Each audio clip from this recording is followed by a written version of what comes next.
आप सभी को मेरा नमस्कार, जय माता रानी की। तो दोस्तों, आज की हमारे इस वीडियो में हम आपके लिए कार्तिक कृष्ण एकादशी की कहानी लेकर आए हैं। दोस्तों, भगवान श्री कृष्ण ने कहा, हे युधिष्ठिर, कार्तिक मास के कृष्ण पक्ष की एकादशी का नाम है रमा एकादशी। इसके महात्म्य की कथा ऐसे है। एक बार मुकंचन नाम राजा सत्यवादी और विष्णु जी का भक्त था। उसकी कन्या का नाम था चंद्रभागा। उसका विवाह राजकुमार शोभन के साथ किया गया। शोभन का शरीर निर्मल था, श्रद्धा उसकी पूर्ण शक्तिशाली थी। एक दिन शोभन ससुराल में था और रमा एकादशी का व्रत आ गया। मुचकंद राजा ने ढिंडोरा पिटवा दिया कि आज सब प्रजा को उपवास करना है।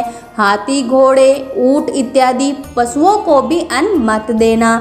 राजकुमार शोभन मुनादी सुनकर पत्नी के पास गया और कहने लगा, मैंने उपवास किया है तो अवश्य मर जाऊंगा, कहिए क्या किया जाए। पत्नी बोली, यदि उपवास की शक्ति न हो तो यहाँ से किसी दूसरे स्थान पर चले जाइए। शोभन ने उत्तर दिया कि यह बात निश्चित है कि मेरे शरीर में उपवास की शक्ति नहीं है, परंतु श्रद्धा शक्ति मेरे मन में पूर्ण है। वह शिक्षा दे रही है, चाहे शरीर टूट जाए, व्रत को नहीं तोड़ूंगा। अतः उसने रमा एकादशी का व्रत किया। भूखा प्यासा रहकर दिन को व्यतीत किया। कष्ट पाकर रात्रि को जागरण कर निकाल दिया।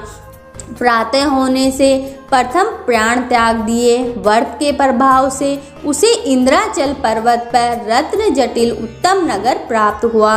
यहाँ इंद्र के समान आनंद लेने लगा। गंधर्व और अप्सरा उसकी स्तुति करते थे। एक समय मुकचंद नगर का रहने वाला एक ब्राह्मण सोम शर्मा नाम का तीर्थ करने को घर से निकला।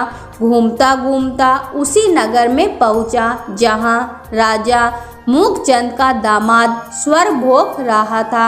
उससे जाकर पूछा कि किस प्रकार से यह उत्तम नगर आपको प्राप्त हुआ, कौन से पुण्य का फल प्रकट हुआ। शोभन ने उत्तर दिया, यह सब प्रभाव रमा एकादशी है।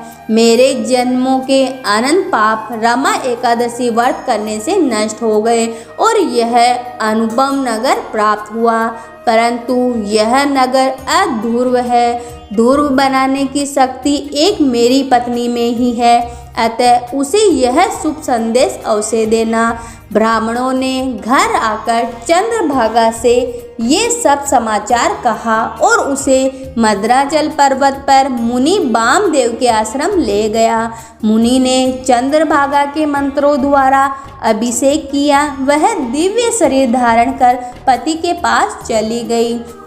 पति को कहने लगी, मैं जन्म से एकादशी का व्रत करती रही हूँ। उसके प्रभाव से तेरा अनुपम नगर ध्रुवलोक के समान अचल रहेगा।